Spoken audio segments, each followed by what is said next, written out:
economías regionales y también la baja para algunos productos, Maxi. Exactamente, y tiene que ver con un reclamo que estaba haciendo el campo ya desde fines de diciembre del 2024, con algunas cadenas de pago que se habían roto, con la soja con un precio internacional que bajó y mucho, y esto impactaba en todo el sector del campo que había llevado este pedido, incluso en las reuniones que se vieron esta semana entre diputados y senadores con el propio Guillermo Francos. Decía que estaba en consideración y de una manera muy veloz y apenas unos días después se da esta medida. Ahí tenemos en placa justamente para ver cómo fueron variando. La soja del 33% al 26%, los derivados de la soja del 31% al 24,5%, el trigo del 12% al 9,5%, la cebada del 12% al 9,5%, el sorgo del 12% al 9,5%, el maíz del 12% al 9,5% también, y el girasol del 7 al 5,5. Esto representa una baja pequeña en lo que tiene que ver con los ingresos en el 2025 y le marca la cancha a las provincias en la misma senda, diciendo, bueno, nosotros bajamos impuestos, no sea que ustedes ahora suban impuestos, sino justamente también bajen para facilitársela a los productores. Tiene que ver además la medida con una búsqueda desde el Ministerio de Economía para que se rinda rápidamente la cosecha, incluso parte de la cosecha 2024 que todavía está en los silobolsa. Recordemos, el ida y vuelta con el campo también tiene que ver con el precio del dólar que está bajo, sobre todo en las expectativas del campo, distintos sectores del campo que además habían acopiado distintos productos en el cierre del 2023, principio del 2024, con una proyección de dólar muy alta. Incluso algunos pensaban que podía llegar a valer 2.200 y habían comprado en ese sentido. Obviamente esto les pasó las cuentas y los ha afectado y mucho. Esto no es la devaluación que pedían, pero de alguna manera empiezan a percibir más por sus exportaciones. Del lado del gobierno, la posibilidad de hacer rápidamente caja y de solidificar un poco las reservas que sabemos que están flojitas y hasta negativas en 6.000 millones de dólares. Lucas Magnano es presidente de Coninagro. Magnano, buenas tardes. ¿Cómo andan? Buenas tardes. Bueno, en principio repasábamos con Maxi esta reducción de alícuotas. ¿Satisfizo el anuncio? ¿Se quedó a medio camino? ¿Esperaban un poco más? La verdad ahora es muy apresurado para decírtelo y hacer un análisis. Estamos todavía sobre el desarrollo de la medida. A partir del lunes empezará a regir y probablemente quien lo demuestre de la mejor manera cómo repercute esto es la pizarra de la semana que viene. De todas maneras, me parece que es para resaltar la señal y ese alivio hacia el campo, que es muy importante, sobre todo si evaluamos en la situación en la que se encontraba, tal como el mismo ministro lo describía en la introducción de sus palabras. No obstante ello, ustedes habían pedido desde la mesa de enlace un encuentro, audiencia con el ministro para el 6 de febrero. ¿Se mantiene ese encuentro? Así es, habíamos solicitado junto a la mesa de enlace, seguramente que ese encuentro seguirá vigente y hoy tenemos más temas para conversar porque tenemos que ver o entender qué va a pasar luego de que termine junio y esta medida caiga, si se restaurarán las retenciones a los niveles actuales o a los que empezarán a regir el lunes. Bueno, hay muchas más cosas para conversar y creemos, más allá de eso, que es una señal muy positiva al campo.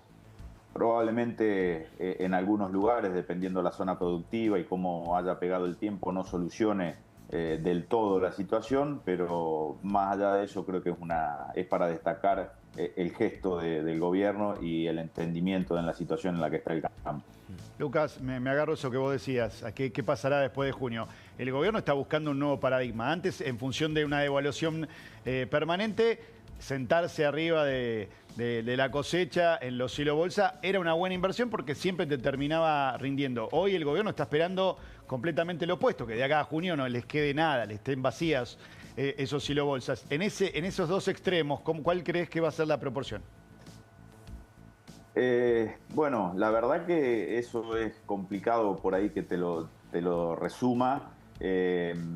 a ver, es sabido que hay mucha producción guardada, sobre todo de soja, pero lo que dista son los dueños de esa soja. Hay mucha soja que está en manos de los propietarios de los campos, y muchos de ellos algunas veces, ojo, no estoy criticando, estoy describiendo cómo es la realidad.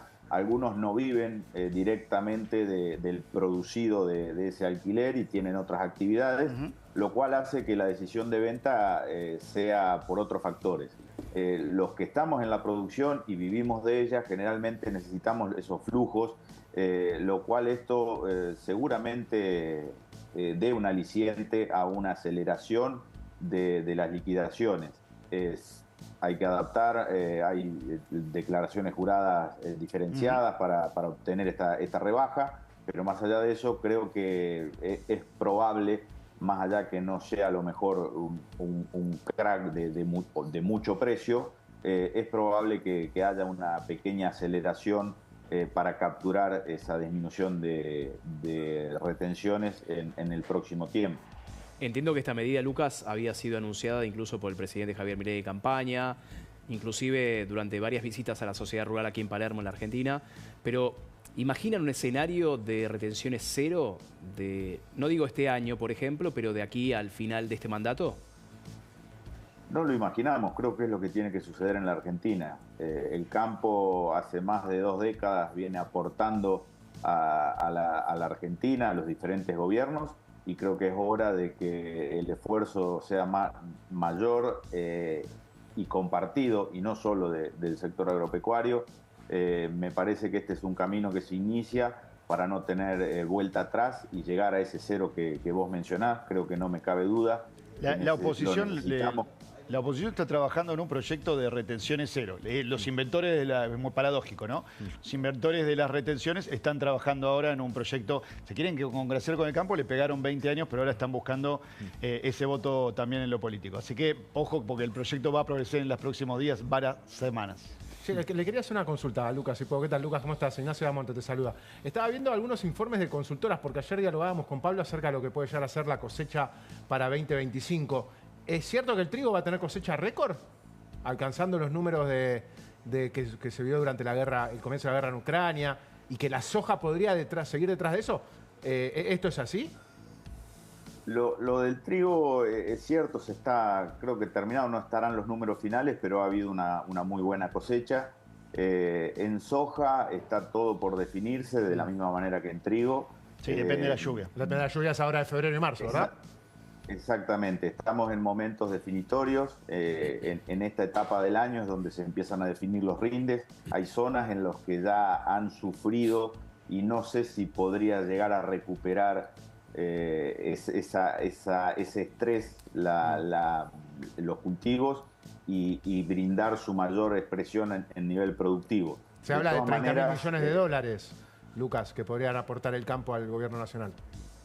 Exactamente, algo por el estilo. Eso va a depender de los volúmenes que se logren, y Dios quiera que acompañe el tiempo para que así sea, no solo por el bien del sector productivo, por el bien de la Argentina y por el bien de empezar a hablar de mayor producción, que creo que con esta medida... En ese sentido, ahí quería llegar porque daba perfecto el pie, Nacho.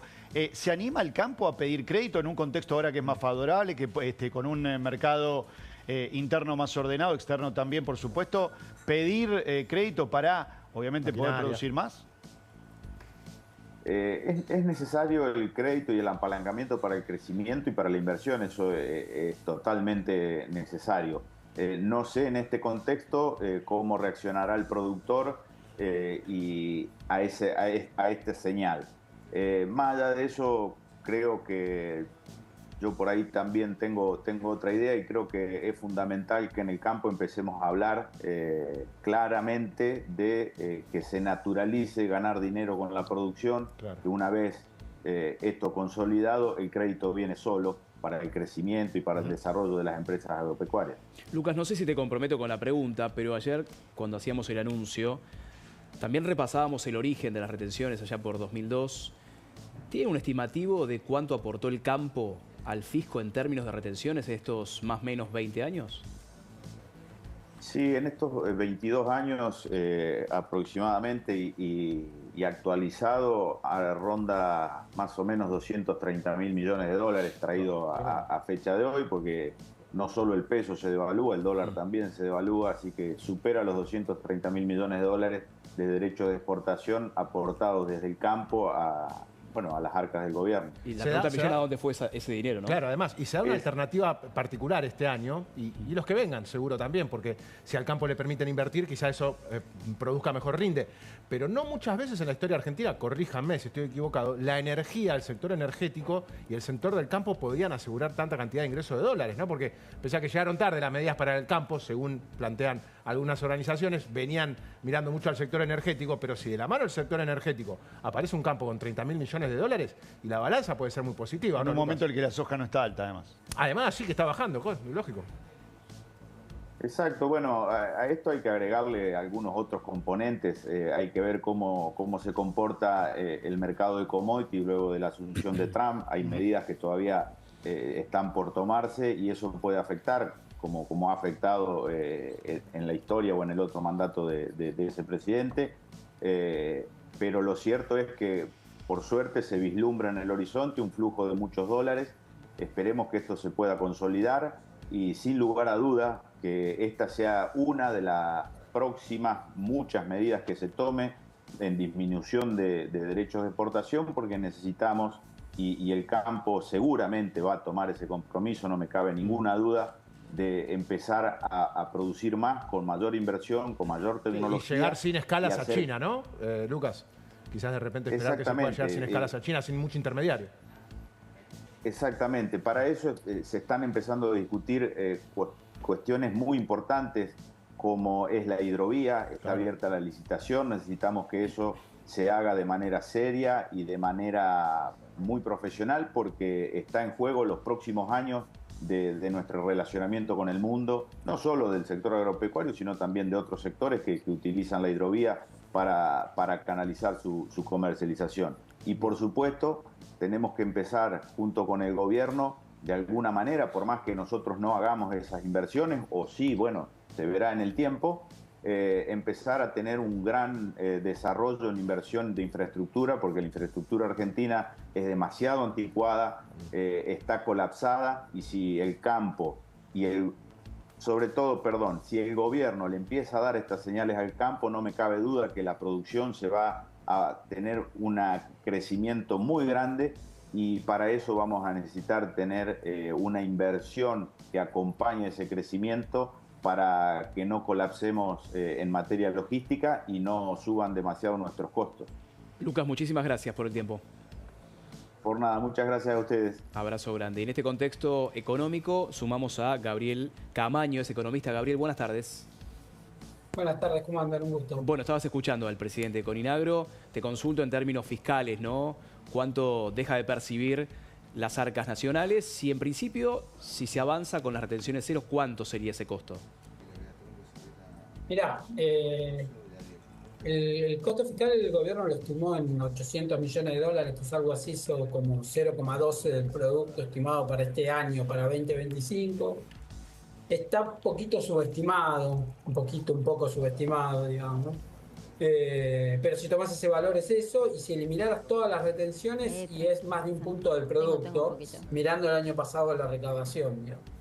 Este año, recién escuchaba, trigo vino bien, soja, maíz viene muy golpeado, y soja estamos ahí, pero en principio arranca golpeada, digamos. Entonces, habrá que ver los volúmenes. Ayer empezaron a salir las primeras estimaciones de la bolsa de cereales de Rosario. No, Rosario hoy, y ayer Buenos Aires, y ya empezaron a recortar, digamos, las proyecciones de producción. Ya están un poquito abajo de lo que fue el año pasado, lo final. En ese sentido también conecto con la misión del FMI en Buenos Aires por estos días aquí en Argentina. ¿Era un pedido de bajas retenciones o todo lo contrario para el fondo? No, no creo que el fondo haya pedido bajar retenciones. No, el fondo tiene el gobierno y el fondo, lo fiscal, hablan el mismo idioma. Incluso probablemente ese idioma lo hable mejor el gobierno que el fondo, así que ahí no hay discusión. La discusión que puede haber en donde hablan un idioma distinto es en lo cambiario, digamos. Probablemente el fondo pretenda un régimen más libre, con la unificación cambiaria y con menos niveles de intervención, y el gobierno quiere una unificación cambiaria, pero no con tan poco nivel de intervención, quiere más intervención, y ahí está la discusión básicamente de estos días. Pero no creo que el fondo haya pedido nada en relación a las retenciones, más que sostener el ancla fiscal que se logró el año pasado. Creo que el gobierno, digamos, tuvo una muy buena decisión en el sentido de que resolvió un conflicto que política y económicamente le resultaba muy incómodo, porque políticamente es un sector al que en campaña Milei le había hecho muchas promesas, digamos, y no se las estaba cumpliendo. Es un sector, es un voto que lo ayudó mucho la elección del interior, y económicamente porque es cierto que el agro le está pasando mal. Si no ver el caso de Estados Unidos, Biden antes de irse le puso 10 billones a los farmers norteamericanos, porque con estos precios ni a ellos les cierran los precios, los márgenes. Entonces claramente había una justificación económica. Y el gobierno reaccionó rápido, digamos, no esperó a juntarse con la mesa de enlace y dio un gesto para descomprimir, y lo usó a favor también, porque le puso esta temporalidad como para acelerar las liquidaciones de divisas en un momento donde venía más, se le empezaba a complicar ese frente, si querés. Ahí tenés un doble frente, un tema de la acumulación de reservas y un tema también de la oferta vía Blem en los paralelos, en MEP y en CCL. No, la decisión del oficialismo va claramente en la línea de la política económica que tiene, ¿no? Si hubiera devaluado para darle un poquito más de rinde al campo, tiene que imprimir más pesos, lógicamente, y esto es la manera contraria, ¿no? Obviamente sacarle un poquito la pata de la cabeza para ampliar un poco justamente ese rendimiento. No, impacto inflacionario la medida tiene, ¿eh? O sea, okay, fue lo que menos habló, pero tiene, porque el precio de la materia prima te va a subir en la proporción que vos bajaste los derechos de exportación. Así que algo de impacto inflacionario va a tener. Eso no te lo ahorrás. O sea, básicamente le estás mejorando, es como si le mejoraras el tipo de cambio diferencial, si lo querías ver a lo masa, digamos. Okay. Pero es una medida en el sentido correcto, digamos. Tenés un sector que la está pasando, que por tercer o cuarto año viene muy complicado y que tiene una presión impositiva altísima a nivel nacional, digamos, porque las retenciones son nacionales. Entonces, me parece que es un paso en el sentido correcto. Y si se hubieran demorado, probablemente hubiera salido más caro, porque el reclamo hubiera tomado más temperatura y capaz que el gesto que tenías que dar era todavía mayor. No capitalizabas digamos, el beneficio político de haber tomado la medida vos antes, y tal vez no le podías encontrar esta vuelta de rosca que le encontraron con la temporalidad para acelerar un poco las liquidaciones, que también les sirve. Así que me parece que estuvieron inteligentes, pero obvio que tiene costos. Tiene costos fiscales, va a tener también costos por el lado de la inflación, que probablemente lo veamos en febrero, en alimentos, eso. Pero me parece que de todas las opciones que tenía el gobierno, eligió la mejor. Volviendo a la reunión, Gabriel, con el fondo, ¿no?, en Buenos Aires, entiendo que el fondo también concede, ¿no?, que haya algún tipo de decisión autónoma del gobierno, porque se sobrecumplió en términos de las metas y objetivos 2024. Pero ¿qué le puede llegar a pedir para estos fondos frescos?